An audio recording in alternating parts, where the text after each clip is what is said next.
Kitchen मध्ये आपलं खूप खूप स्वागत आहे। आज बनवली होती शेवची भाजी। अशी शेवची भाजी असेल तर एक काय दोन चपात्या खातील मुलं। चला तर मग रेसिपीला सुरुवात करूया। गॅसवरती पॅन ठेवला, पॅन गरम झाला की त्यामध्ये आपण कांदा घालून घेतलेला आहे। इथे 2 कांद्यांचा वापर केला, उभा कट करून घेतलेला आहे। कांद्याचा रंग बदलत आला की त्यामध्ये अर्धा टीस्पून तेल घालून घ्यायचं। कांदा तेलामध्ये छान असा परतून घ्यायचा आहे।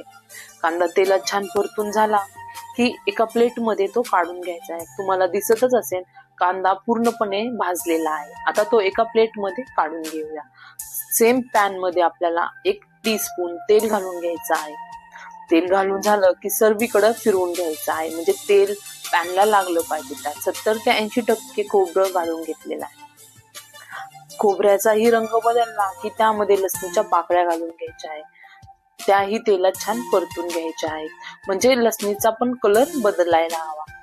तुम्हाला दिसतच असेल छान असा लसणीचाही कलर बदललेला आहे। त्यामध्येच आपल्याला आल्याचे तुकडे घालून घ्यायचे, कोथिंबीरीचे देठही घालून घ्यायचे। कोथिंबीरीचे देठ यासाठी वापरले की भाजीची चव अधिक छान लागेल।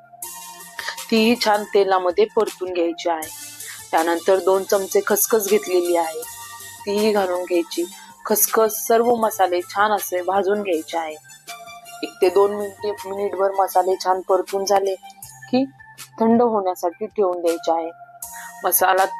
कोरडे मसाले थंड झाले की मिक्सरच्या भांड्यात त्याचं वाटण तयार करून घ्यायचं आहे। त्यानंतर गॅसवर ठेवली कढई, कढईमध्ये टाकलं 4 चमचे तेल। तेल चांगलं गरम झालं की 2 दालचिनीचे तुकडे घालून घेतले, तेलात छान परतून घेतले। 2 तेजपत्त्याची पाने, 1 चमचा जिरे घालून घेतलं, 2 चमचे लाल मिरची पावडर घालून घेतली। गॅस कमी करून घ्यायचा आहे। त्यानंतर लाल मिरची पावडर आपल्याला घालायची आहे, कारण मसाले तेलात जळतात। त्यानंतर तयार केलेलं वाटण त्यामध्ये घालून घ्यायचं आहे। तयार केलेलं वाटण घालून घेतलं की छान मिक्स करून घ्यायचं आहे। त्यानंतर आपल्याला त्यामध्ये कोरडे मसाले घालून घेतलेले आहेत। अर्धा टीस्पून हळद, 1 टीस्पून जिरे, 1 टीस्पून धने पावडर, अर्धा चमचा गरम मसाला, चवीपुरतं मीठ छान असं मिक्स करून घ्यायचं आहे। तेलामध्ये मसाला जेवढा जास्त परताल तेवढी छान टेस्ट येते। झाकण ठेवून मसाल्यातून तेल सेपरेट होईपर्यंत आपल्याला वाट पाहायची आहे। 1 ते 2 मिनिटानंतर मसाल्यातील तेल सेपरेट झालेलं आहे। 1 ते 2 मिनिटानंतर आपण झाकण काढून चेक करून घेऊया। तुम्हाला दिसतच असेल मसाल्याला तेल छान असं सुटलेलं आहे। त्यानंतर एकदा मिक्स करून घ्यायचं। त्यामध्ये आपल्याला गरम पाणीच घालायचं। गरम पाण्यानेच भाजीला खूप छान चव येते, त्यामुळे गरम पाणीच घातलेलं आहे। 1 ते 1.5 ग्लास गरम पाणी येते मी यूज केलेलं आहे। पाण्याची कन्सिस्टन्सी तुम्ही तुमच्या आवडीनुसार कमी जास्त करू शकता। एकदा छान मिक्स करून घ्यायचं। मीठ कमी जास्त असेल तर चेक करून घ्यायचं। मला इथे थोडं मीठ कमी वाटतंय म्हणून मी चेक करून घेते। एकदा मिक्स करून घ्यायचं। परत एकदा मिक्स करून घेतलं की तुम्ही बघू शकता पाण्याची कन्सिस्टन्सी। मी अजून थोडं पाणी येथे घालणार आहे।